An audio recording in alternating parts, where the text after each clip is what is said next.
Hello everyone, this is Tom Fox and I'd like to welcome you to this episode of the FCPA Compliance and Ethics Report. The FCPA Compliance and Ethics Report is sponsored by Advanced Compliance Solutions, your one-stop shop for all things FCPA compliance related. Today I have with me my good friend and colleague Michael Volkov, and we talk about the VimpelCom FCPA compliance settlement. The settlement was announced last week, and it's got a lot of lessons learned for the compliance practitioner. So Mike and I take a look at some of our first impressions from the settlement documents, and hope you enjoy it. The episode comes in at just over 20 minutes. Thank you very much for listening. Hello everyone, this is Tom Fox, and welcome to this episode of the FCPA Compliance and Ethics Report. Today I am at the SCCE Energy and Utilities Conference and was able to sit down with my good friend and colleague Mike Volkov. Mike, welcome. Thank you, Tom. It's always good to be in Houston. Love Houston.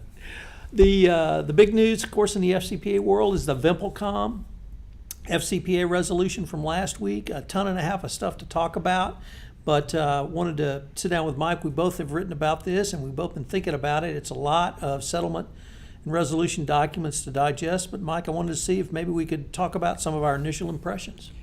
Well, first off, to all those naysayers about the death of the Department of Justice and FCPA enforcement, I think this reminds us that anybody who criticizes the department as sort of being down on the job, what a way to sort of re-enter the market and the enforcement landscape. I think, Tom, this is, of course, a top 10 case, but I think that because of its focus on a discrete set of conduct and the processes by which it was handled within the company, that I think compliance practitioners are going to have a lot to write about and a lot to focus on. You cannot just take this and say this was a systemic situation like Siemens or like Daimler, where it was within the fabric. Here, there are discrete incidents where the culture was made evident. And I think it's a fascinating case for that reason. And I think it sets out a lot of sort of best practices and issues that we all got to rethink as to how we're handling them and whether we're documenting things in the right way and how to avoid some of the pitfalls even when you do document, because I think that was evident in this case. And I guess kind of picking up on your first observation, it shows the meaningless of measuring the DOJ's results by the metric of a 12-month calendar, because if this had been 6 weeks earlier, we would have been celebrating 2015 as a great DOJ year. But nevertheless, because the conduct was so nefarious and the conduct was so egregious, initially I was struggling with how can we use this as a teaching tool going forward, but you absolutely hit it on the head. Every one of these corrupt schemes, and there were multiple corrupt schemes, can be used as a teaching point for compliance practitioners, for internal auditors, for senior management, for board of directors as to what their role is in a best practice and compliance program and how they can exercise oversight in that program going forward. One of the things you and I often talk and write about is that in many of these corruption schemes and ones that are this significant, you can always go back to the board and say, what did the board do? What did they know? And I hate to use the old Watergate phrase. I love it. Yeah, what did they know? Yeah, when did they know it? Yeah, Howard Baker. What did the president know and when did he know it? Right. So now, to me, one of the most striking aspects of this was the board's performance. Right. Here it wasn't a typical situation where they didn't know about this. Nobody had flagged it nor brought it to them. But the initial acquisition of the two companies and throwing in the second company, which nobody had a reason for including, there was no business justification for it. So let me just explain for our listeners.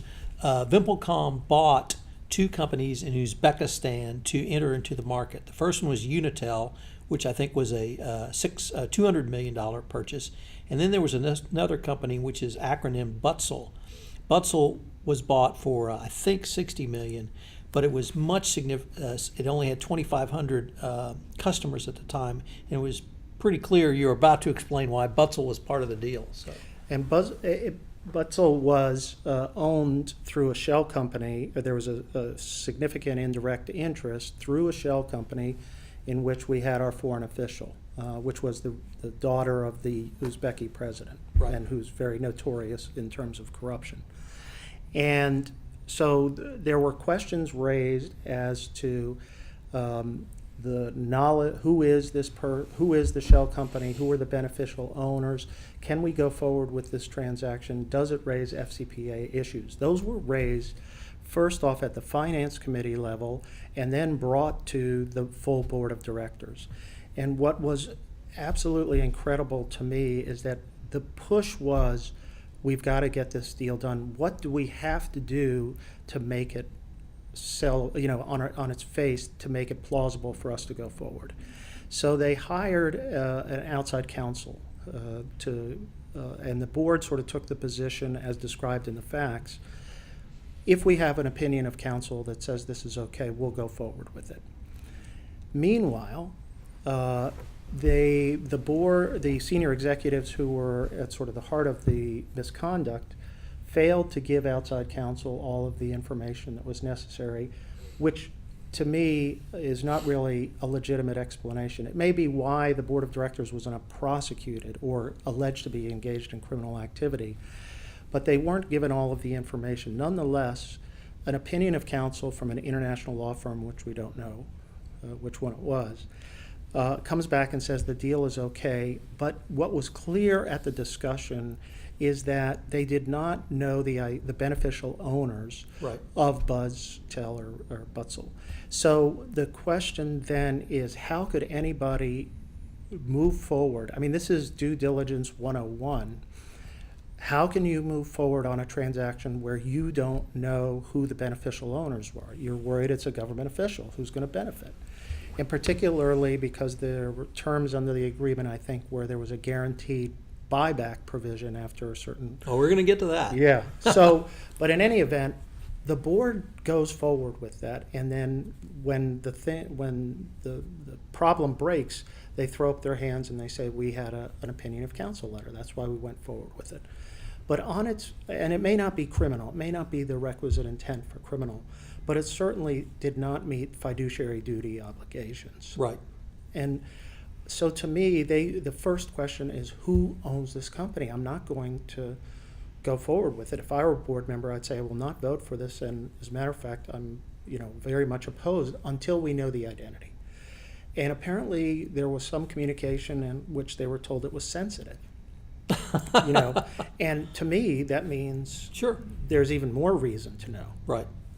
So I was struck by the poor performance of the board, and I think it's a reminder that the board needs to set a tone, which is, we're going to comply. We're not going to figure out reasons to go forward and where we can make plausible arguments of compliance. And I think it was a defensive type provision. Well, I guess even more so than the observation or your point that the board has to set the tone. Here we had the board's operational role in compliance, which they failed at. They are there for oversight for significant transactions, but at sometimes the board has to exercise control, and they had the opportunity to exercise control. They knew enough in 2005 to ask questions about the FCPA, and with the flimsy excuse of the information's too sensitive, coupled with the opinion of counsel, I think they perhaps not abrogated their role, but they certainly didn't fulfill it. Absolutely. I mean, I agree completely. So that was the entry right into the market, right, of VimpelCom. And then there was, and as if that's not enough, right, then there were a series of discrete sort of transactions, right? Right, and the fraudulent stock transactions, what I've called it, but essentially the foreign shell corporation owned by the foreign government official purchased an interest in Butzel for $20 million. And they were guaranteed, they had an option at their option to exercise in 3 years for a buyback a 57.5 or a 37.5 million profit, which would be exercised at their sole discretion, which the company did. So we had a bribe paid essentially through this mechanism of a fraudulent stock transfer or fraudulent exercise of an option. So that's going to be something that I think people need to think about. I would have not have thought in 2016 we'd be talking about such a blatant bribe, but here we are. Even after in 2005, the VimpelCom board knowing to ask the question, is this acceptable under the FCPA? But as you pointed out, it went beyond simply this initial start, because then they moved to the mechanism of utilizing an agent and utilizing a distributor to pay bribes. And here we found the board even being involved in the payments of an agent in Uzbekistan, where once again the board asked the question, who are we doing business with? And this brings us to what we have guffawed about this morning, the lawyer involved for VimpelCom, the in-house counsel, and his flailing away at comments about due diligence. So why don't you take it from there? Well, the in-house counsel, as Tom and I just did a presentation, and I think I said the in-house counsel needs to go back to law school. What was interesting was that the in-house counsel articulated and wrote about the importance of documenting due diligence as a legal defense. And we all know that is a strategy, but we don't write it down, nor do we operationalize the strategy by saying, here's our strategy. It means that you have to do real due diligence first. Right. And the lawyer here has convinced him or herself that they needed to just write down everything and provide a legal defense.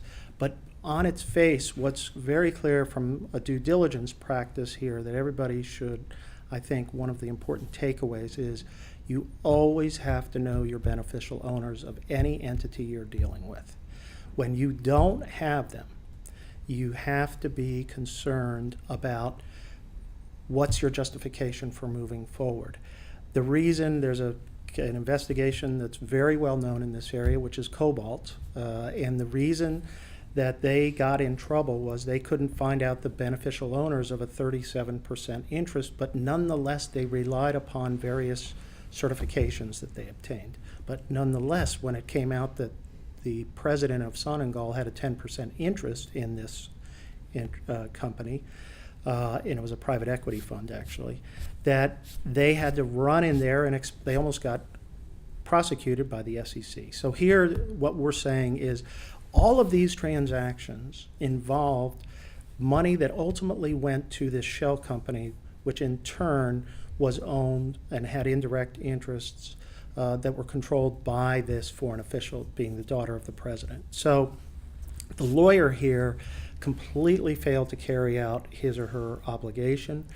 I don't know what this lawyer's exposure is. I think that the department probably seriously looked at the lawyer for potentially criminal activity. I don't think it would be a criminal case, but nonetheless, this showed to me the danger of an in-house counsel that is beholden to the business, because it's clear the in-house counsel didn't have enough stature to say, wait a minute, we can't go forward with this. You've spoken quite a bit on the use of opinion of counsel letters and their proper use as a tool in a compliance program. Here in the VimpelCom case, we saw really the misuse of the opinion of counsel letter. The only other deferred prosecution agreement I can think of where I've seen it misused in such a way was the BNP Paribas case, although that was in the money laundering area. But here, maybe you could explain what an opinion of counsel letter is, and if properly used, how it can be a tool in your overall strategy. Well, one of the, and I do urge this as part of your mantra of document, document, document. I do think there are appropriate occasions for clients and companies to rely upon an advice of counsel letter. That letter is predicated on the lawyers having full access to all of the information that the company has in the sense about whatever issue it is, an FCPA compliance issue. And lawyers hedge their bets by always saying, this is based upon this information that was given to me.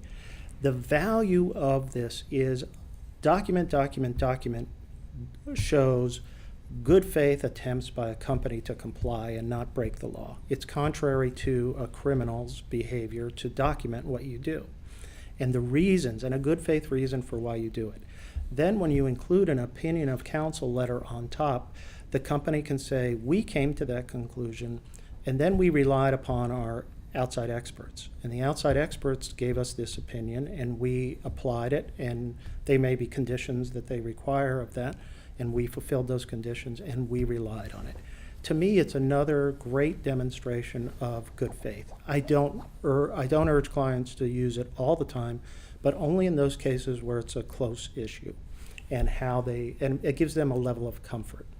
In this case, the information that was given to the board, for example, and then ultimately to the outside counsel, did not include relevant data. Right. And you and I were talking, Tom, whether or not the letter said, based upon the information that was given to us, we bless this transaction. I don't know in good conscience how an outside counsel could look at this and without having a basic beneficial ownership lineup of every company, bless a transaction. Now, it may have been they were given false information about that, or about who the owners were, or it may have been a nominee owner who was actually holding it for the foreign official, but it requires a little bit more due diligence. And I think in this case, this shows the dangers of relying upon the opinion of the counsel, which is in fact wrong. That happened in PNB Paribas as well, and where they gave an opinion of counsel which the government said was blatantly wrong on its face. Right. So you can rely upon this as long as it's a real good faith attempt. If it gets subverted for a wrong purpose, like in this case, to me it's more evidence of guilt, and then the company's going to pay a price for it. Not only paying the high lawyer's fees, right? They're also going to pay more in a fine. Right. So I think it's an instructive reminder about what you should do and what you shouldn't do when dealing with in-house counsel going back, but also dealing with outside counsel for opinion letters. Mike, we took a little bit of a deep dive into the board's responsibility and opinion of counsel letters. Any other general observations that you've had on kind of your first pass at reading these multiple settlement documents? I thought you raised a really good point, which was there are two other points. One is the money that was bribe payments were made through purported reseller companies. Right. And these were what you were talking about in terms of the third parties. And it was so clear the resellers weren't providing any service. They were actually just converting money to a proper currency and then giving it to the foreign officials' shell company. It's a level of blatancy we don't normally see. And you know, what is the first question we ask with the third party? Why are we using this third party, and what service are they providing for us? Right. So they failed at the first step there. The other instructive reminder was the subsequent, after this was late in the game, $32 million in consulting fees based upon a flimsy consulting report about the telecom industry in Uzbekistan. Right. Which it turns out was cut and paste from the internet and was a basic report. But what this demonstrated to me, and I think one of the other big points out of this, is internal controls. Who looked at the invoice? Right. Who approved the invoice? Who said, did we have any control to say, is this a legitimate service? $30 million for consulting? I wish I could charge that bill. Ditto, said Tweedledum. Yeah, so to me, that was an internal controls issue. And after working with clients where we dig through the details of their accounts payable portion, one last point I wanted to make was a lot of the conduct occurred here from 2011 to 2013. And in this age of hypersensitivity over anti-corruption issues, I was kind of shocked that a company so large, well traded on the sixth largest telecom company in the world, Right. and the absence of attention and resources to anti-corruption compliance. I mean, I get it in 2005, 2004, but 2011 to 2013 is kind of a shocker. Right. So those were sort of my thoughts on the case. It's a fascinating case, and there's a lot more detail to go through. Well, Mike, always a pleasure. Mike Volkov is the head of the Volkov Law Group. And Mike, if someone wanted to get in touch with you about this case or any other matter, how would they do so? You can call me anytime, 240-505-1992, or email me at mvolkov, V as in Victor, OLKOV, at Volkov Law, and you can always follow my blog, Corruption, Crime, and Compliance. Mike, I don't think we're going to get you to move to Houston from San Diego, but it's certainly a pleasure when you do come to visit us in Houston. My favorite city, great food, and Tom always knows the places to eat. Thanks, Mike. Hello, everyone. This is Tom Fox again. I'd like to thank you for listening to this episode of the FCPA Compliance and Ethics Report. If you're interested in the top FCPA Compliance Masterclass, I'm having my next masterclass in New York City on March 7th and 8th. You can check out my website, Advanced Compliance Solutions, www.advancedcompliancesol.com for more information. This is Tom Fox. Thank you very much for listening, and I look forward to visiting with you again.